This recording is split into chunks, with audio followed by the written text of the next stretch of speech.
আসসালামু আলাইকুম viewers, welcome back to my channel. আবারও চলে এলাম এই প্রচণ্ড গরমে কলিজা ঠান্ডা করা আরও একটা শরবতের রেসিপি নিয়ে শেয়ার করতে। তো পাকা আমের এই মৌসুমে আজকে আমি পাকা আম দিয়ে ম্যাঙ্গো ফ্রুটিকা তৈরি করে দেখাবো। তো বাজার থেকে কিনে না এনে আপনারা ঘরেই কীভাবে এই ম্যাঙ্গো ফ্রুটিকা তৈরি করে সারা বছর সংরক্ষণ করে খেতে পারেন সেই টিপসটাই আজকে আপনাদের সাথে শেয়ার করব। আর এটা কিন্তু ভীষণ মজার খেতে, ছোট বড় সবাই পছন্দ করবে। তো তাহলে চলুন মূল রেসিপিতে।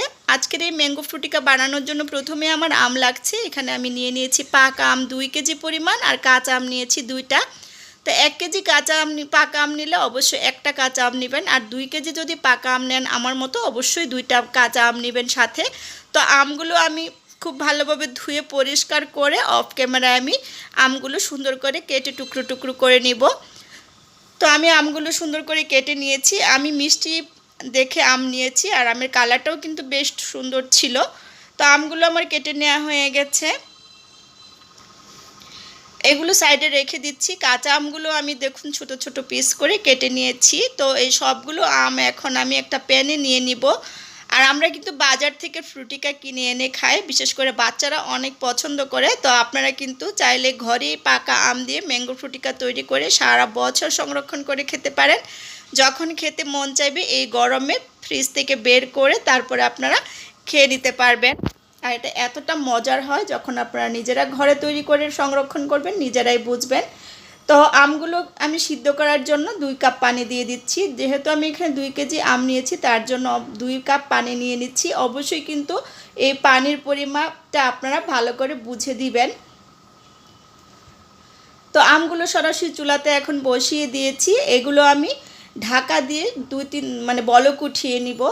খুব ভালোভাবে বলক ওঠার পর আমগুলো আমি 2 থেকে 3 মিনিট সিদ্ধ করব, এর থেকে বেশি সিদ্ধ করার দরকার নেই। তো ফিরে এলাম আমি বলক ওঠার পর। তো সুন্দর করে বলক উঠে এসেছে। এখন আবার নাড়াচাড়া দিয়ে আমি ঢেকে দিব।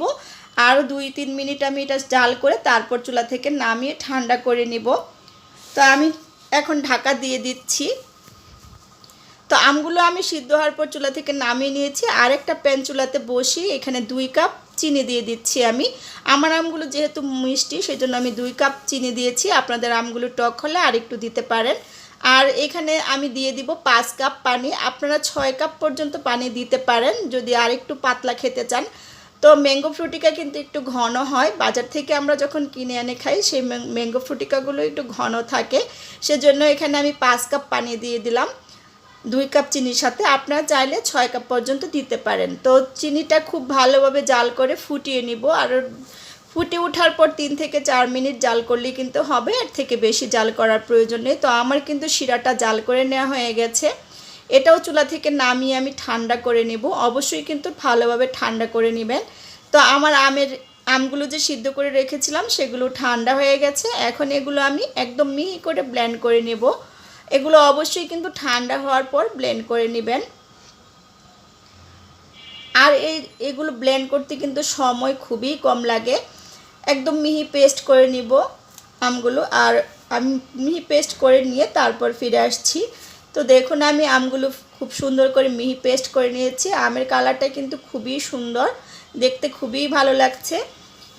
তো সবগুলো আমি ব্লেন্ডার করে নিয়েছি আর এটা বাটিতে নিয়ে নিয়েছি। আর খুব অল্প সময়ের মধ্যেই কিন্তু আপনারা এই ম্যাঙ্গো ফ্রুটিকাটা তৈরি করে বছর জুড়ে সংরক্ষণ করে খেতে পারবেন। তো আমের পিউরিটি ঘনত্বটা দেখেই বুঝতে পারছেন যে এটার ঘনত্বটা কীরকম আছে। তো এ পর্যায়ে সেই যে চিনির শিরাটা আমি করে রেখেছিলাম সেটাও ঠান্ডা হয়ে গেছে। এখন আমি এটা মিশিয়ে নিব, ম্যাঙ্গো ফ্রুটিকাটা রেডি করে নেব। আর খুব সহজেই দেখলেন তো, অল্প উপকরণে অল্প সময়ের মধ্যেই কিন্তু ম্যাঙ্গো ফ্রুটিকাটা ঘরেই তৈরি করে নেওয়া যায় কোনো প্রকার ঝামেলা ছাড়াই। তো বাজার থেকে কিনে এনে কিন্তু খাওয়ার কোনো দরকারই পড়ে না। আপনারা ঘরেই কিন্তু স্বাস্থ্যসম্মত এই ম্যাঙ্গো ফ্রুটিকাটা বানিয়ে ছোট বড় সবাইকে খাওয়াতে পারেন। আর একদম খাওয়ার পর ঠান্ডা ঠান্ডা এই ম্যাঙ্গো ফ্রুটিকাটা কলিজাটা একদম ঠান্ডা হয়ে যায়। তো খুব সুন্দর করে কিন্তু আমি মিশিয়ে নিয়েছি, বড় একটা প্যানে নিয়ে একসাথে মিশিয়ে নিয়েছি। আর একটা জগেও আমি পরিবেশন করে নিয়েছি, বড় জগে। আর এখন আমি গ্লাসে নিয়ে নিচ্ছি। আপনারা কিন্তু এগুলো কাচের বয়মে ভরে অথবা প্লাস্টিকের বোতলে ভরেও ফ্রিজে রেখে সারা বছর জুড়ে সংরক্ষণ করে খেতে পারবেন। তো আমি গ্লাসে নিয়ে নিয়েছি, আর আপনারা ঘনত্বটা দেখেই বুঝতে পারছেন যে কীরকম হয়েছে। আর এটার কালারটাও কিন্তু ভীষণ সুন্দর এসেছে, একদম বাজারের কেনা ম্যাঙ্গো ফ্রুটিকার মতোই কালার এসেছে। এখন আমি এগুলা মানে রেখে দিব। আর গ্লাসেরগুলা খাওয়ার জন্য আমি এখানে বরফ কুচি দিয়ে দিব। বরফ কুচি দিয়ে পরিবেশন করব। ঠান্ডা ঠান্ডা কিন্তু এই ফ্রুটিকাটা খেতে অসাধারণ লাগে। আশা করি আমার আজকের ভিডিওটা আপনাদের ভালো লেগেছে। ভালো লাগলে আমার পেজটা ফলো দিয়ে রাখবেন, বেশি বেশি করে শেয়ার করে দিবেন ফ্রেন্ডস ফ্যামিলির সাথে, আর আমার চ্যানেলটা সাবস্ক্রাইব করে পাশে থাকা বেল আইকনটা অন করে দিবেন। তো আজকের মতো বিদায় নিচ্ছি, আবারও দেখা হবে নতুন কোনো রেসিপি নিয়ে। সে পর্যন্ত